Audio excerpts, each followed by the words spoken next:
pesisir utara Pulau Jawa, berdiri sebuah kota yang menjadi saksi bisu perjalanan dakwah dan kebijaksanaan.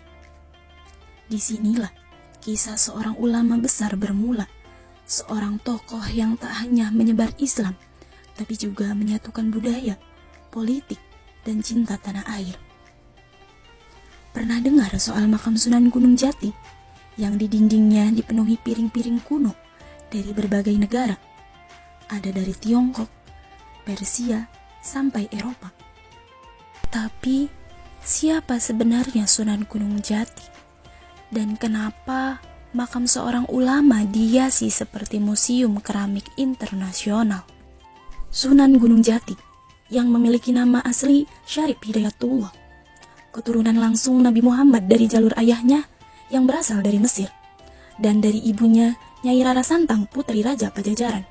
Bayangkan, darah ulama dan darah raja mengalir dalam satu tubuh. Gak heran kalau sejak muda beliau udah jadi sosok yang berwibawa. Beliau juga sempat belajar ke Mekah, lalu mengembara ke Tiongkok, Persia, bahkan Ujarot. Tetapi bukannya tinggal di luar negeri, beliau balik ke tanah air dan memilih menetap di Cirebon. Di Cirebon, Sunan Gunung Jati bukan cuma berdakwah, beliau juga jadi raja. Tapi raja yang beda, lebih dekat dengan rakyat, lebih banyak dakwah dibanding duduk di singgasana. Beliau ngasih dakwah lewat budaya, seperti wayang, gamelan, bahkan lewat suluk dan tembang. Dan yang kerennya, beliau juga jago diplomasi, bisa bikin Cirebon jadi pusat perdagangan dan kekuatan Islam yang disegani di Jawa Barat dan sekitarnya. Assalamualaikum warahmatullahi wabarakatuh. Di sini saya berada di makam Sunan Gunung Jati. Di sini di samping saya ada salah satu guru kunci dari Sunan Gunung Jati. Saya dengan Bapak Muhammad Subagio. Bapak, maaf sebenarnya saya ingin bertanya terkait Sunan Gunung Jati. Boleh, silakan. Apa sih yang membuat Sunan Gunung Jati begitu dihormati oleh masyarakat Cirebon dan sekitarnya? Sejarah Sunan Gunung Jati itu di antara 9 wali itu beliau asli dari Timur Tengah, dari Baghdad, Mesir. Beliau anaknya Raja Baghdad, Mesir. Nama orang tuanya Syekh Abdullah. Beliau adalah Raja Baghdad. Jadi Sunan Gunung Jati itu bukan asli orang Indonesia, asli dari Timur Tengah. Iya. Dan beliau mempunyai seorang ibu, ya, ibunya bernama Dimas Rara Sumanding atau Dimas Rara Santang. Beliau adalah anak Prabu Siliwangi. Nah, barunya makamnya terletak di antaranya ada 9 pintu sampai mencapai makam Sunan Gunung Jati. Dan ini saya bentuk keramik ini peninggalannya dari istrinya yang dari Cina itu, Putri Ongkin. Iya, beliau juga Putri Ongkin itu anaknya Kaisar Cina. Jadi keramik sini masih asli dan peninggalannya beliau.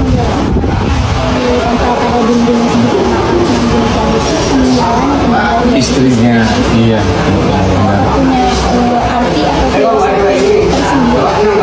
Ya, bentuk keramik ini ya mungkin menggambarkan atau mengartikan ya istilahnya antara Cina dengan Indonesia lah ya gitu ya.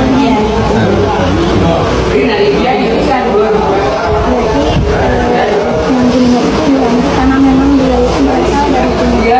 Iya. Agama Islam ya dari Cina sampai ya Indonesia lah.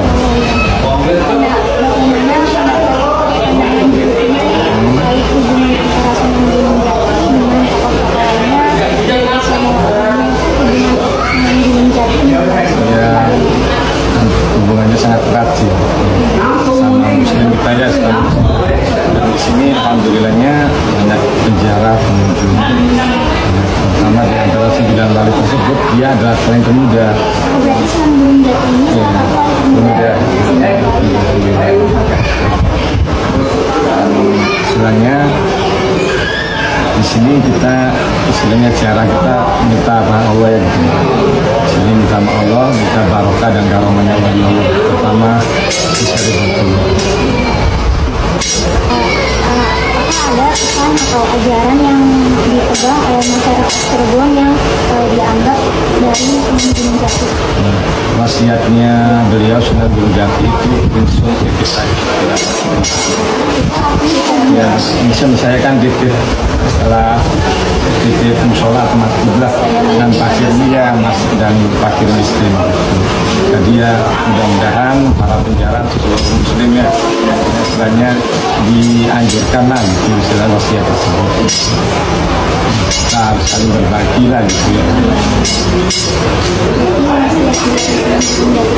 Langsung titip tajud dan parkir miskin. Itu aja wasiatnya beliau.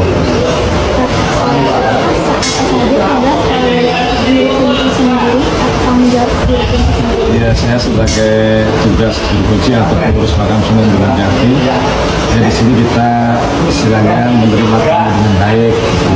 Adapun misalkan para penjara tersebut ya mau ditahlil atau imamin boleh. Bisa juru kunci minta tolong juga.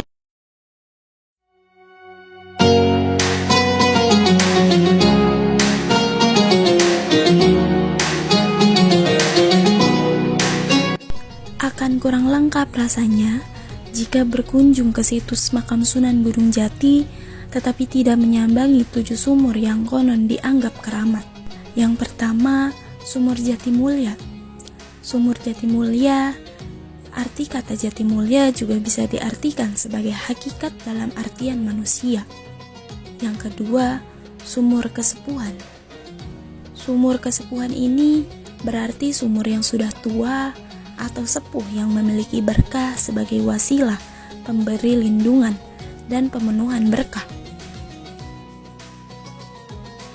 Yang ketiga, ada sumur Kanoman.